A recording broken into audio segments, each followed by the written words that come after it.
বাজি ফাটানো তো কমপ্লিট, তারপরে চলে এলাম বড় মাকে দেখতে। তো তোমাদেরকেও দর্শন করিয়ে দিলাম। তারপরে চলে গেছিলাম সোজা স্টেডিয়ামে। তো আমরা এখন কোথায় ঘুরবো, গেছিলাম হচ্ছে ময়দানে চা খেতে, কিন্তু রাত 2:30-এর সময় কোথায় চা পাবো। তো এই হচ্ছে আমাদের পাগলপান্ডি। তারপরে দেখতেই পাচ্ছ 2:23 বাজে।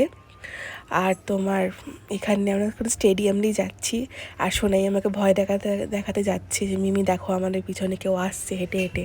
কেন স্টেডিয়ামটা কেমন ফাঁকা তোমরা দেখে বুঝতেই পারছো। তো দুর্গাপুজোর সময় এরকম করেছি, কালী পুজোর সময় আমরা যে কি করি না করি তার কোনো ঠিক নেই। তো তাকে এখন তো নবান্নের সামনে চলে এসেছি। যতবারই কোনো ফটো তুলবো বা কোথাও যেতে ইচ্ছা করছে না, আমরা বাড়ির সামনে নবান্ন, তো নবান্নতে কাছে গিয়ে দাঁড়িয়ে থাকি, বসে থাকি, আড্ডা মারি, ফটো তুলি। এই হচ্ছে আমাদের কাজ। তো আমরা হচ্ছে 3 জনের জুটি। একটা সময় তুমি এখানে দাঁড়িয়ে আমাকে প্রপোজ করেছো, তোমার ভয় লাগেনি?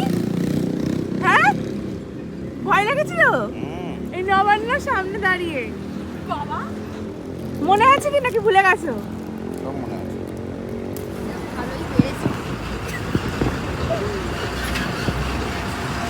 ফটোশুট বলছি লরি, এটা করে গেলে হয় না? চল ছাইয়া ছাইয়া ছাইয়া, ওরা ট্রেনে করেছিল, আমরা লরিতে করবো।